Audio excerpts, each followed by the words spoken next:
Hello, this is Ken Ferry with this week's Boots in the Field report. Wow, what a big week on the bean harvest. A lot of guys are seeing the end of the bean harvest in the near future. And boy, so far it sure looks like the June beans are going to hang with the May beans. Getting in some reports. I talked with Matt up there in East Central Iowa. They were shut down from harvest. An inch of rain they got there on Monday. But he has finished his bean harvest. And he said his mid-May beans were right with his June beans, or his June beans are with his mid-May beans, yielding in the mid-60s. Matt said that drainage is a big factor in their area on yield. So if you didn't have the tile, it showed up in the yield pretty quick. They have harvested some 99 through 109-day corn already, running in that 240, 250 range. When I talked to him, they're now working on some 110-day corn that he said was up in the 260, so sound like a good harvest going on there. Did talk with Ray over there in northwest Ohio. They don't have much to harvest, but they did start harvesting seed beans on Friday, and he said they're running in the low 70s. Pleasant surprise. He said the knee-high beans are yielding right with the waist-high beans, so not much difference in yield, even though the height is off. A lot of yield is coming from bean size. They don't have much corn harvest yet. Most corn coming out is still being chopped for silage. Up in the Grand Ridge area there, a note from Dave, their Group 2 beans planted in June range from 61 to 81 bushel, so that's exciting. April corn in the 225, 235 range.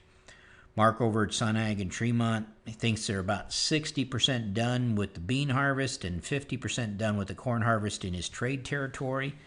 Well, right there at Tremont, the area is probably 90% done with the soybean harvest. He said they're seeing some bean fungicide plots on May planted beans in the 7 to 10 bushel increase, so it'll be interesting to dig through those. Here locally, it does look like our June beans are going to hold up their end. Hearing a lot of reports in the mid-60s with a lot of beans that came out this weekend. I had a report come in from June 15th beans still at 66 bushel. A lot of this yield is coming in bean size. These beans are huge, meaning grain fill is what's holding things together, which could get interesting for next year's seed supply. This is also why in the dry area where you didn't get the rain for the bean fill, we're seeing those 40 bushel soybeans. As these June beans are coming out, growers are reporting no ponds in the June fields compared to their May planted fields, so that's also what's helped keeping those yields closer. With any luck, we're going to see something similar with the June corn, I hope. I've had a number of reports from growers dealing with crown rot issues in the corn. In most fields, it's related to soil types or yield zones within the field. This was expected, especially after the big rains we received that left us with saturated soils for days. You guys in the dry areas, this will be a bigger issue because of the amount of cannibalization due to the dry conditions. These plants were tapped out pretty hard trying to get that ear fill and left them very susceptible to the stalk rot. If these fields didn't reach black layer before crown rot killed the plant, you're going to notice a large drop in yield where you have the down corn.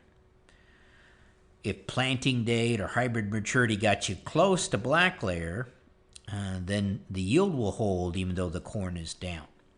And again, as you guys up there in the tougher area look at this down corn, don't forget to look forward. That's the corn that's still standing.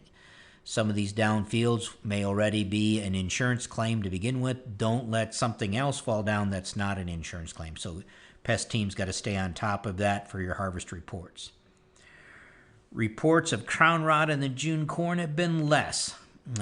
But the pest teams need to keep an eye on all these fields that were stressed, either the dry weather or water standing out in the field in those ponds. Put your drones up in the air. That might be a way to speed up this fall scouting process so nothing gets by us and we don't have any big surprises. Combine operators, it might be a good idea to drop a flag in your monitors as you cross through this down corn. Whether the yield drops or not, put a flag on there. Knowing where these areas are when we look at the yield maps and go through your yield map meetings will help to clue us in on where to look and make comparisons at your soil fertility.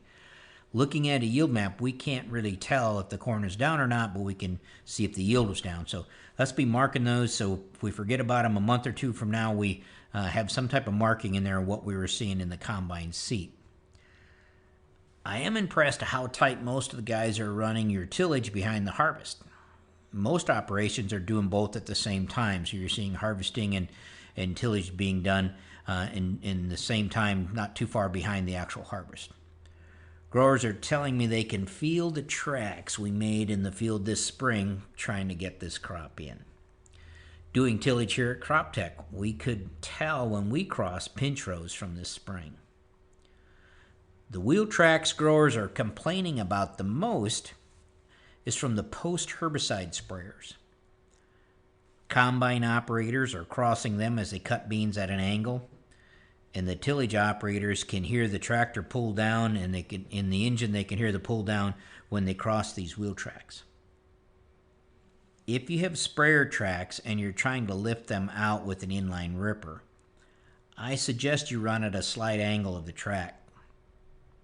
If you run with the tracks, it's not uncommon if a wheel track happens to end up between the shanks, it'll lift that wheel track straight up, slide her on through, and set her back down without doing a lot of fracturing. So it is good to be crossing those tracks. You'll do a better job of shattering that compaction that's out there. Some of these fields are dealing with enough tracks that they may give our strip till machines trouble. Trying to make a good seed bed in a wheel track will depend on how well your bar can handle these tracks. Remember, you're preparing the seed bed for next year. Some of these fields just may need to be chiseled and leveled up this fall and then put back into the strip program in the future. Getting good reports from the strip till machines that are running in the fields without the wheel track issues. Now, good days to get your strip tilling done will be numbered, so hammer down if it's going good. But it is still too warm to put gopher gas on while stripping. But of course, you know that. And you know that's something that you wouldn't do, right? Don't be that guy. So don't forget to call in your fields as you get them harvested. We'll clean them up. To stay up to date, check out our website at croptechinc.com and subscribe to our podcast, Boots in the Field Report. Keep her safe, keep her moving.